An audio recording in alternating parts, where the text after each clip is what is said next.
Hola, muy buenos días a todos. Mucho gusto, mi nombre es Camila Vargas. Bienvenidos a este módulo 2, efectos de la corriente eléctrica sobre el cuerpo. Recuerden que una vez finalizado el módulo 2, tendremos el desarrollo de la evaluación de la capacitación. Entonces, por favor, prestemos mucha atención al módulo, tomen sus apuntes para que al finalizar podamos realizar sin ningún inconveniente la evaluación de la actividad. Bien, el objetivo como tal de este módulo es dar a conocer los efectos de la corriente eléctrica sobre el cuerpo, identificar los factores de riesgo frente a los contactos con la electricidad. Entonces, en este módulo vamos a ahondar un poco más sobre digamos, esas consecuencias o esos efectos que puede sufrir el cuerpo de una persona cuando entra en contacto con la electricidad. Ahora, la versión 2024 de RETIE nos habla de las electropatologías, donde nos habla de que la electropatología básicamente es una disciplina que estudia los efectos de la corriente eléctrica potencialmente peligrosa que puede producir lesiones en el organismo, así como el tipo de accidentes que causa. Entonces, aquí, cuando hablamos de electropatología, estamos hablando como tal de identificar, de evaluar cuáles son las posibles lesiones, qué parte del cuerpo puede resultar afectado de un contacto con la electricidad y qué tipos de accidentes se pueden llegar a presentar. Ahora, las consecuencias del paso de la corriente por el cuerpo humano pueden ocasionar desde una simple molestia hasta la muerte. Cuando hablamos de una simple molestia puede ser la percepción, de pronto una contracción temporal a nivel muscular, o ya en casos extremos pues la muerte, ya sea por quemaduras o por daños a nivel cardíaco por el mismo recorrido que puede realizar la electricidad.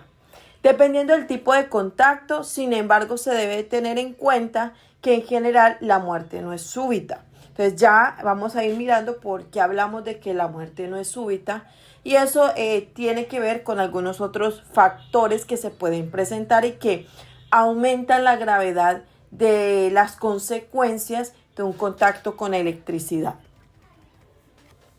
Ahora, dentro de esos posibles efectos que podemos tener están la electrización, la electrocución o contactos involuntarios por arco eléctrico.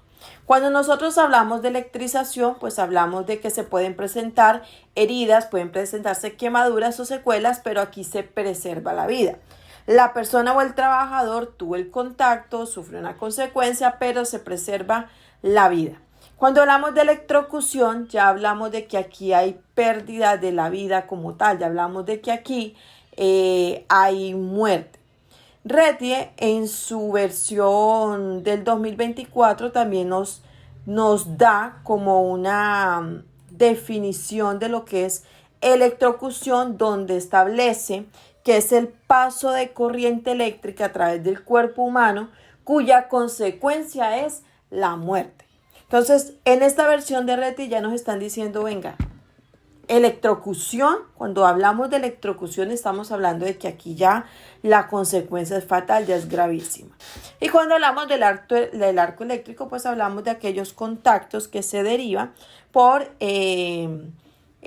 contactos, digamos, involuntarios, porque entró como tal o se violaron las distancias de seguridad y pues la persona tuvo o sufrió una descarga por la radiación generada en el punto que está energizado. Ahora, hay unos efectos fisiopatológicos que están definidos como tal también en la resolución 40117, que tiene que ver con los efectos fisiopatológicos. Dentro de esos efectos, pues se habla de que dependiendo la intensidad a la que la persona esté expuesta, pues asimismo va a ser la consecuencia. Entonces, antes de entrar a hablar como tal de esas consecuencias o la relación de tiempo de intensidad de exposición frente a posibles lesiones, vamos a conocer un poco más sobre aquellos factores adicionales que intervienen como tal en la consecuencia o en la gravedad de la lesión que se puede presentar. Bien,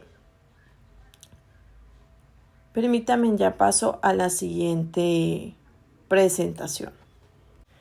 Cuando nosotros hablamos de la electropatología, estamos hablando también de que dentro de los efectos que se pueden presentar como los accidentes con origen eléctrico, es que estos se pueden producir por contactos directos, sea bipolar o fase a fase o fase a neutro o fase a tierra, por contactos indirectos, por inducción, contacto con masa energizada, por tensión de paso, por tensión de contacto, tensión de transferencia.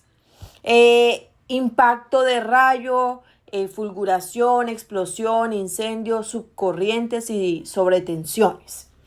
Adicional, los seres humanos que se exponen al riesgo eléctrico tienen una clasificación según RETIE, donde se habla por tipos, tipo A y tipo B. Tipo A es toda persona que lleva conductores eléctricos que terminan en el corazón en procesos invasivos. Para ese tipo de pacientes se considera que la corriente máxima segura es de 80 miliamperios. Y en el individuo tipo B, que es aquel que está en contacto con equipos eléctricos y que no lleva conductores directos al corazón, pues digamos que ya hablamos de una intensidad máxima un poquito más alta, pero sin embargo hay varios factores que intervienen en la gravedad como tal del contacto, ¿no? En la consecuencia como tal que puede tener ese contacto. Se dice que los hombres tienen mayor resistencia a los contactos con la electricidad que las mujeres. Eso es más por un factor fisiológico, donde los hombres pueden estar expuestos a, por ejemplo, 6 miliamperios con protección al 100% sin una consecuencia grave. Mientras que en las mujeres se reduce al 99.5% en cuanto a la seguridad que puede tener una mujer en cuanto al contacto. Ya si subimos, por ejemplo, la intensidad y hablamos de 10 miliamperios, es probable que el 98,5% de los hombres estén seguros frente a este contacto, frente al 60% de las mujeres. Entonces, si se dan cuenta, al aumentar la intensidad, es más alto el número de hombres que podrían resultar ilesos, el porcentaje de hombres que podrían resultar ilesos en un contacto por electricidad que el de las mujeres. Ahora, debido a los umbrales de soportabilidad de los seres humanos, tal cual como el paso de la corriente y la reacción de soltarse o la rigidez muscular que se pueda presentar o incluso la fibrilación ventricular,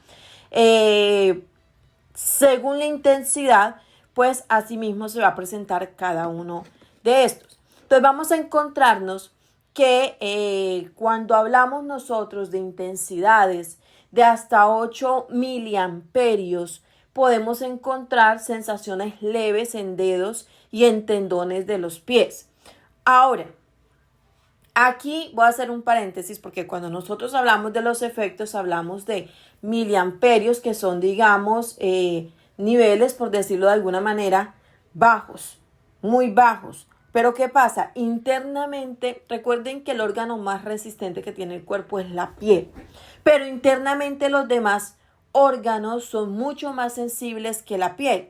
Por eso es que en accidentes donde hay contactos con electricidad, antes de nosotros ver una quemadura a nivel externa, a nivel de la piel, podemos llegar a identificar que la persona que ha sufrido el evento, digamos, hay presencia de humo desde el interior de él hacia afuera y que lo último que vendría como tal calcinándose sería la piel.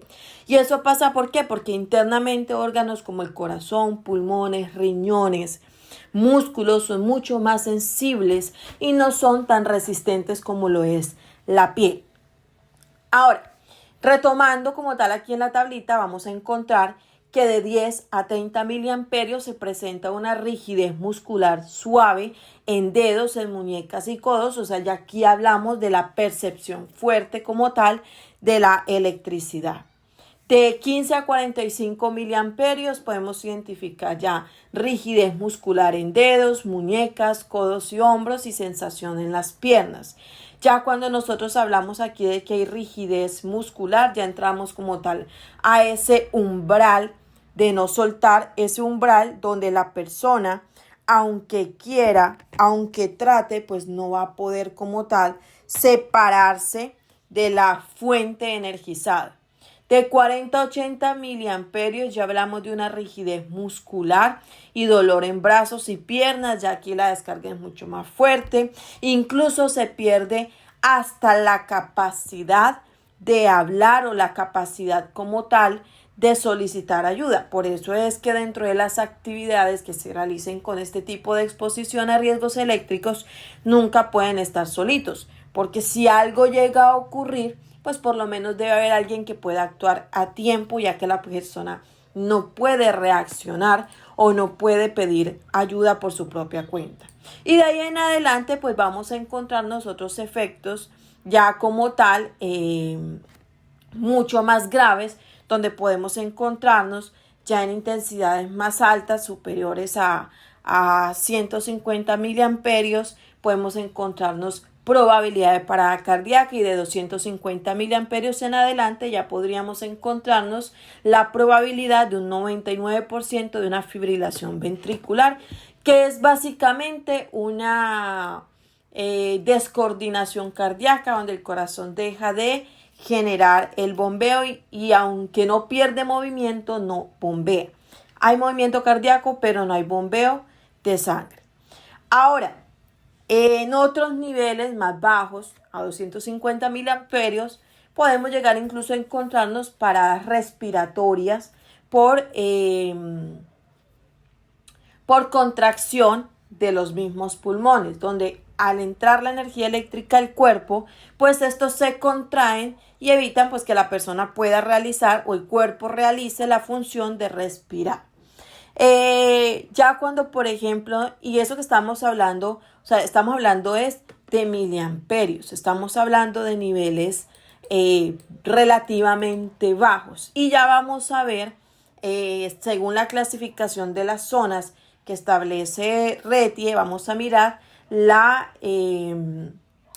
relación que tiene la intensidad de exposición con la relación que tiene el tiempo de exposición en milisegundos. Pero antes de hablar como tal de esa relación, pues vamos a ver qué otros efectos de la corriente eléctrica intervienen en la gravedad del contacto. Entonces, por ejemplo, cuando hablamos de la cantidad de corriente que fluye a través del cuerpo, dependiendo de la intensidad de la exposición que se tenga, pues asimismo puede ser la lesión. No es lo mismo una exposición, por decir, a 10 miliamperios que una exposición a, por decirlo, 80, 120, 250 miliamperios. Son efectos diferentes. En una se pierde en una aún yo tengo la capacidad de soltar, y en las otras ya he perdido esa capacidad. Entonces, como ya he perdido esa capacidad, pues también nos afecta el tiempo que está el cuerpo en contacto como parte del circuito. Entonces, ese también es otro factor que interviene y que es fundamental, ¿no? Porque no es lo mismo el que tuvo un contacto, logró desenergizaron el área, soltó, se recuperó, al que estuvo solito, tuvo un contacto y duró mucho tiempo expuesto. Ya vamos a mirar qué es mucho tiempo. Duró mucho tiempo expuesto como tal a esa fuente. La trayectoria de la corriente a través del cuerpo no es lo mismo cuando la corriente pasa mano a mano que cuando pasa mano a pie o cuando pasa pie a pie. Son diferentes las consecuencias porque son diferentes los órganos que se tocan en esos trayectos de la electricidad. Y la resistencia del cuerpo humano, que como hablábamos al principio, hay diferentes factores que intervienen en la resistencia, como si es mujer, si es hombre, si es niño, factores ya como tal más fisiológicos. Dentro de las condiciones a tener en cuenta, pues están las condiciones de humedad, que son comunes durante los sacudidos eléctricos a bajo voltaje, donde bajo condiciones secas la piel humana es muy resistente, pero en condiciones de humedad, digamos que se aumenta la probabilidad de la lesión o la consecuencia que se puede tener. Ahora, si los músculos extensores se estimulan por el choque, la persona puede ser expulsada lejos del circuito. Esto por lo general se presenta en voltajes superiores a 220. En voltajes inferiores es menos probable que una persona pueda soltar o que incluso pueda resultar expulsada. Los voltajes relativamente bajos, lo que les decía, puede ser extremadamente peligrosos debido a que la severidad de una lesión aumenta según el tiempo que el cuerpo se aparte del circuito. Entonces no es lo mismo que yo tenga el contacto y logre soltar o me expulse, a que yo tenga el contacto y me quede ahí y la energía pase por diferentes órganos o incluso generen una parada cardíaca y el corazón pues deje de bombear. La energía eléctrica de alto voltaje reduce sustancialmente la resistencia del cuerpo y debilita la piel humana. Pero internamente recuerden que la combustión es mucho más acelerada que externamente en lo que es la piel. Ya luego vamos a ver aquí en los efectos de la corriente alterna. Aquí en la tablita vamos a encontrar las diferentes zonas y vamos a encontrar una relación de tiempo en milisegundos. Bien, entonces vamos a encontrar aquí, por ejemplo, en la zona 1, donde nos hablan que habitualmente no hay ninguna reacción. Pero ¿qué tenemos en la zona 1? Tenemos 10.000 milisegundos que equivalen, que es el tiempo máximo, que equivale a aproximadamente 10 segundos. Aproximadamente no equivale a 10 segundos. En esta zona 1 habitualmente no hay reacción. ¿Por qué? Porque aunque la exposición son 10 segundos, la intensidad en miliamperios no supera los 0.3 miliamperios. Luego vamos a encontrarnos la zona 2, donde máximo 10 segundos con intensidades máximas de 200 miliamperios. Habitualmente ningún efecto fisiopatológico peligroso. Estamos hablando de tramos de 10 segundos. Luego, en ese mismo máximo de 10 segundos, en la zona 3, vamos a encontrarnos ningún riesgo de fibrilación, pero eso no quiere decir que no haya contracción. O sea, aquí la tabla lo que nos va a hacer énfasis es en el efecto cardíaco que puede tener el contacto con la electricidad. Aquí en esta zona, aunque no hay fibrilación ventricular,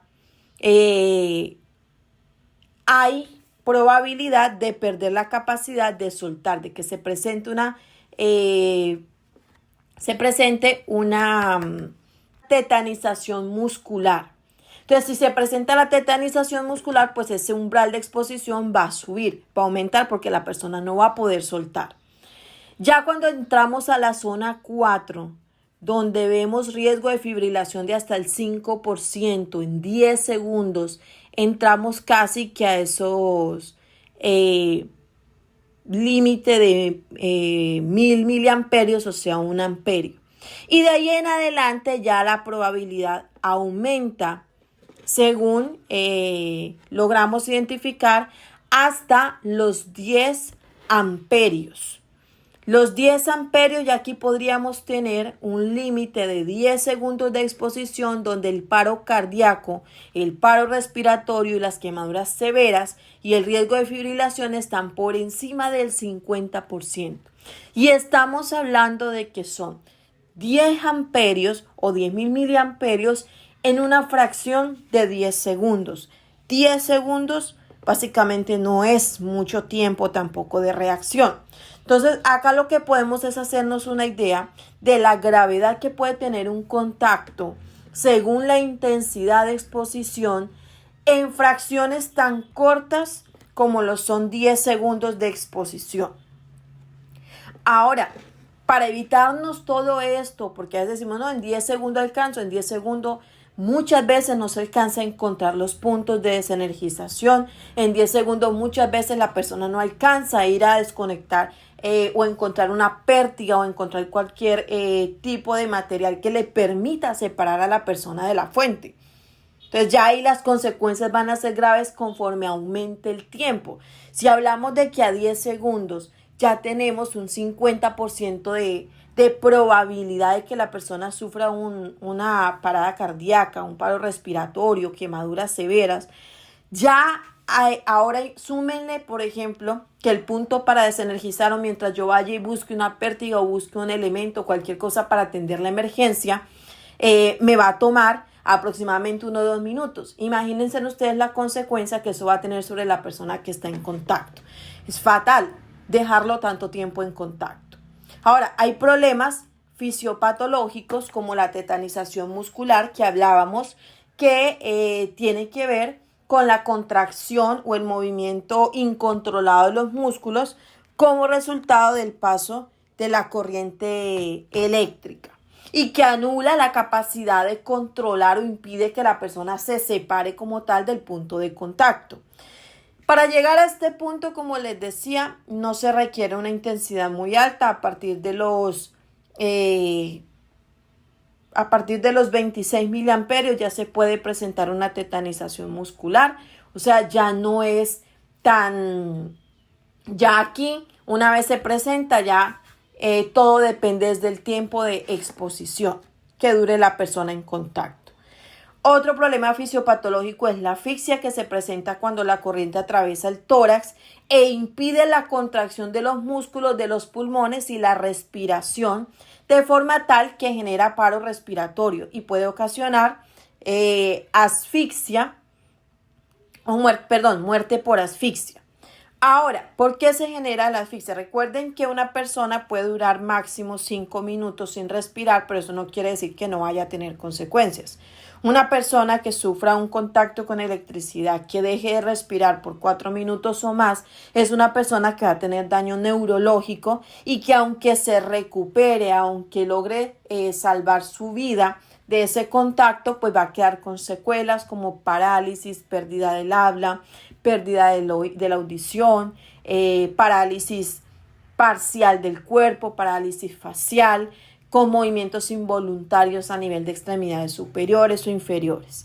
Entonces, miren que no es solamente es que el accidente y me lo pagan. No, es porque en Termocartagena a nosotros nos interesa que a ustedes no les ocurran los accidentes, porque las consecuencias son graves. Entonces, aquí en la empresa, pues lo que buscamos es tratar como de salvaguardar o proteger en lo posible la integridad de todos como colaboradores. Ahora, otros problemas pues son las quemaduras o la necrosis eléctrica, que ya aquí pues vemos, ya dijimos que si logramos tener un efecto a nivel de la piel internamente, ya el efecto tuvo que haber sido grave, porque la combustión por factores eléctricos se genera de adentro hacia afuera. Bloqueo renal por efectos tóxicos de las quemaduras, donde los riñones pueden quedar bloqueados como consecuencia de quemaduras debido a que se ven obligados a eliminar gran cantidad de mioglobina y hemoglobina que les invade pues una vez abandonan los músculos afectados, así como las sustancias tóxicas que resultan de la descomposición de tejidos. Entonces, personas con contactos graves que de por vida quedan con una afectación a nivel de riñones. La fibrilación ventricular, que sería el efecto, pues digamos, más grave. En la fibrilación ventricular ya lo que nos vamos a encontrar es una descoordinación cardíaca, una vibración o un movimiento que pues resulta inútil para la función del cuerpo porque no hay bombeo. El corazón se mueve, vibra, pero no genera como tal el movimiento de contracción que se requiere para impulsar la sangre o para recibir la sangre que viene por las venas. Entonces hay que tener mucho cuidado con la electricidad porque de pronto ya muchos estarán acostumbrados y dirán, no, acá no nos pasa nada o esto es sencillo o no, tantos años trabajando con electricidad a mí nunca me ha pasado nada o si me ha pasado ha sido algo leve. Recuerden que con la electricidad no se puede jugar. No se le tiene miedo, pero hay que tenerle mucho respeto porque es un peligro que vamos a encontrar en las labores cotidianas o incluso a nivel doméstico podemos llegar a encontrarnos el riesgo eléctrico. Hay que tenerle mucho respeto, hay que saber trabajar, hay que saber utilizar los elementos de protección personal y hay que saber cuándo la condición es segura o no, o cuándo yo requiero reevaluar mis controles. Recuerden que los efectos de la electricidad no siempre son leves. La mayoría de los casos terminan siendo fatales, terminan siendo graves. Y lo que nosotros buscamos con estas capacitaciones, con estos módulos, es procurar su bienestar físico, su bienestar laboral, que no se nos vayan a presentar los accidentes en la empresa y que aparte de eso, pues ustedes puedan retornar a sus hogares tal cual como llegaron a laborar en la mañana a Termocartagena. Entonces la invitación el día de hoy es, recuerden que la seguridad y salud en el trabajo está para procurar su bienestar. Si en algún momento somos insistentes o somos un poco, digamos, reiterativos en las medidas de control es porque nos interesa su bienestar, nos interesa que ustedes retornen a sus casas sanos y a salvo. Ya aquí finalizamos este módulo. Recuerden realizar la evaluación una vez se concluya la presentación. A todos que tengan un excelente día, espero verlos en el próximo módulo y gracias por su asistencia y su participación.